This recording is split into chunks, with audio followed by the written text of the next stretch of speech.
G'day ladies and gents, it's your mad mate Yorick.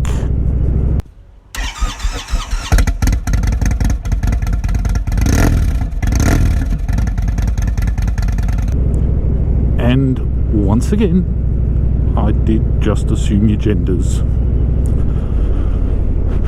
Been a while since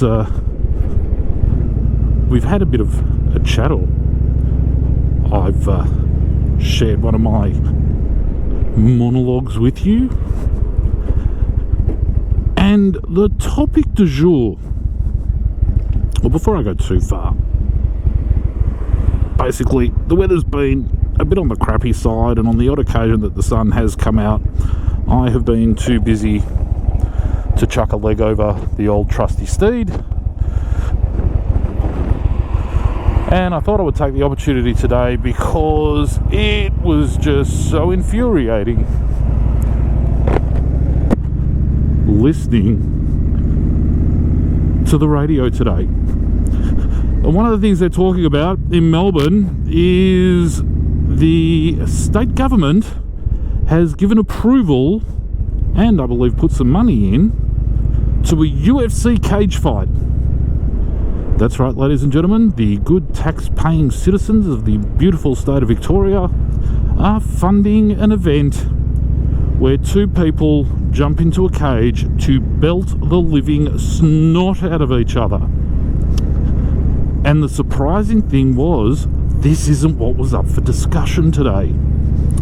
Today's discussion centred around the young women who are often employed to hold up cards that let the spectators know which round is coming up.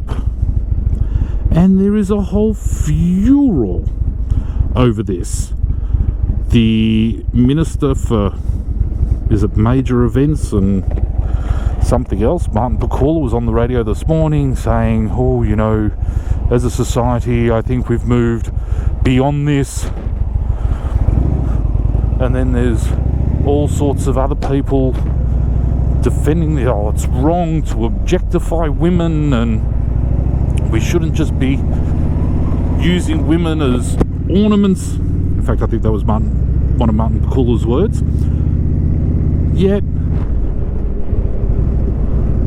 these are the same people that want to encourage women to do whatever it is they want to do. These are the same people who will quite often use the phrase, it's a woman's right to do whatever she wants to do with her body, when the abortion debate rears its ugly head. Yet nobody seems to be talking about the millions of dollars being spent. As of today, there were more than 40,000 tickets that had been sold to what I can only describe as a gladiatorial fight, not necessarily to the death, but at least to the unconscious and concussioned. And I just find that totally contradictory, and I'm even struggling to express it in words, as you can tell by the pregnant pauses. You know, you go into the city on even a mild night, doesn't have to be the stinking hot middle of summer, let's say a mild Saturday night. We're coming into that time of year now. Sorry to all you Northern Hemisphere people who are about to lose your warmth and sunshine, but your loss is our gain. Anywho, my point is, you walk in through the city on a mild night, there are going to be any number of scantily clad young ladies. And you know what I mean. You know, skirts up to here, tops down to there, leaving very little to the imagination. And if I had daughters, I would simply be explaining to her that, you know, if you put it on display for everyone, It's not going to be special to anyone. But that's just me and my old-fashioned wiring. And I know very few people agree with me these days on those sorts of issues. On the one hand, we can have women wearing whatever they want. We can't say anything about the way they choose to dress unless, of course, they're getting paid for it. Oh, hold on.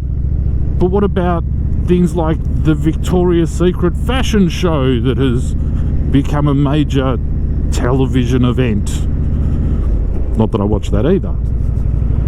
There's something severely wrong with me. I really need to start watching more television and taking more interest in the banality of major sporting events.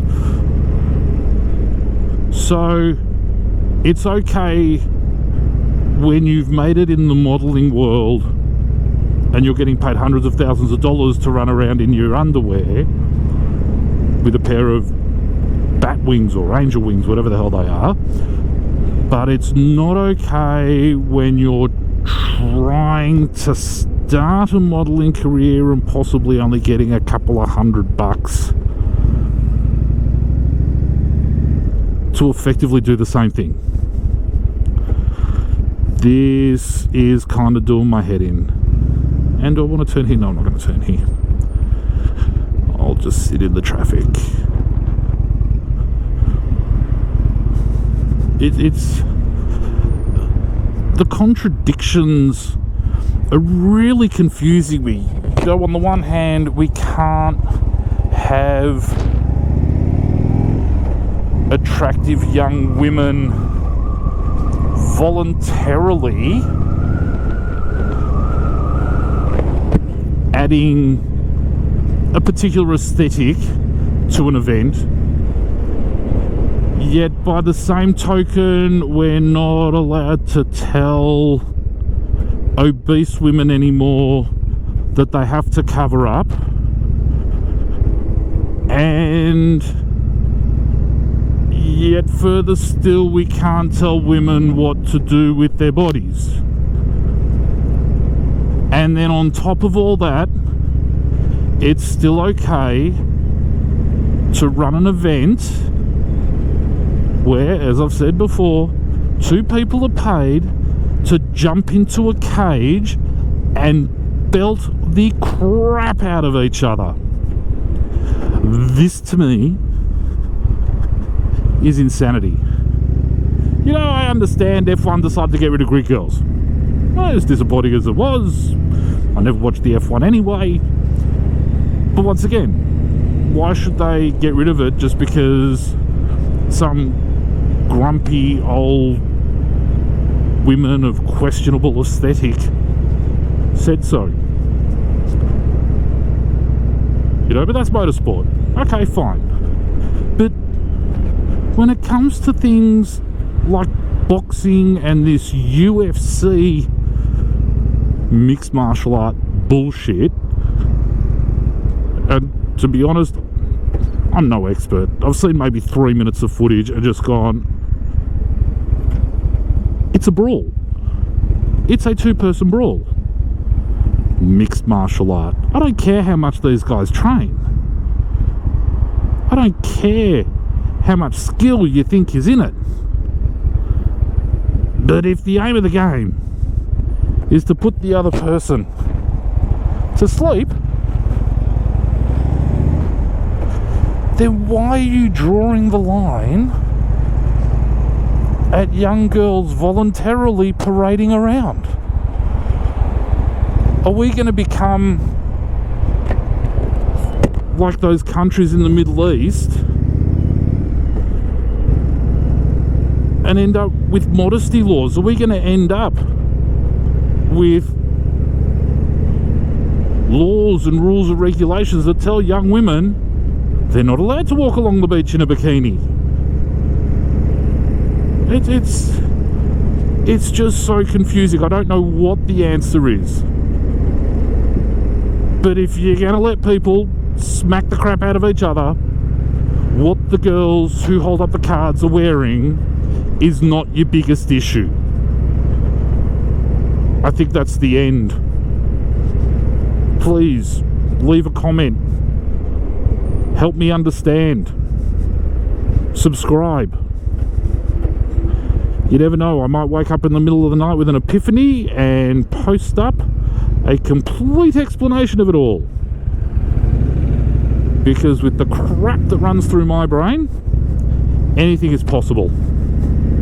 Anywho, until next time, ciao for now.